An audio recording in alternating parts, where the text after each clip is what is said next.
யோவான் சுவிசேஷம் நானே வாசிக்கிறேன், நேரம் இல்லாததுனால. 15வது அதிகாரம் அதனுடைய 9வது வசனம். பிதா என்னில் அன்பா இருக்கிறது போல நானும் உங்களில் அன்பா இருக்கிறேன். அதாவது இயேசு சிம்பிளா என்ன சொல்றாருன்னா, இவர் பிதாவுக்கு நான் எப்படியோ எனக்கு நீ அப்படி. சத்தம் ஒரு ஆமீன் சொல்லுங்க பார்க்கலாம். அவன் இயேசுவுக்கு நீ எப்படி அப்படின்னு கேட்டா, பிதாவுக்கு இயேசு எப்படியோ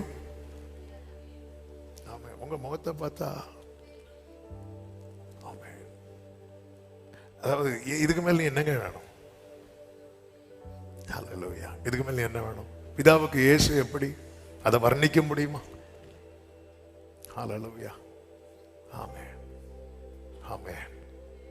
பிதாவுக்கு இயேசு எப்படி, ஆரம்பம் முதல் முடிவு வரை அந்த லிங்க் இருந்துட்டே இருக்கும். பிதாவுக்கு இயேசு சொல்லிட்டு அடுத்து சொல், என்னுடைய அன்பிலே நிலைத்திருங்கள்.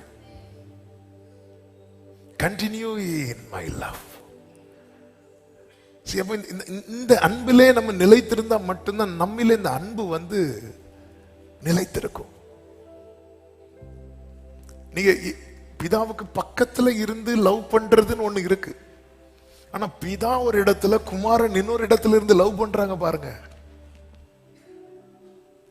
அதாவது ஆண்டவரே, நாங்க மட்டும் பரலோகத்தில் இருந்திருந்தா அப்படி உங்க மார்பிள சாஞ்சி உங்க தோல்ல இருந்து உங்க காதுல ஏதாவது பேசி உங்க கன்னத்துல முத்தமிட்டு என்ன வேணாலும் சொல்லலாம். ஆனா அவர் எங்கேயோ இருக்கிற, நான் எங்கேயோ இருக்கிறேன். ஏசு அதை காட்டி தர்றார். இப்ப நான் பக்கத்துல இருந்து நாங்க லவ் பண்ற மேட்டரை விடு, இப்ப நான் கீழே வந்துட்டேன், நீ இருக்கிற இடத்துல நான் எப்படி லவ் பண்றேன் காட்டி தரேன் பாரு அப்படிங்கிறார்.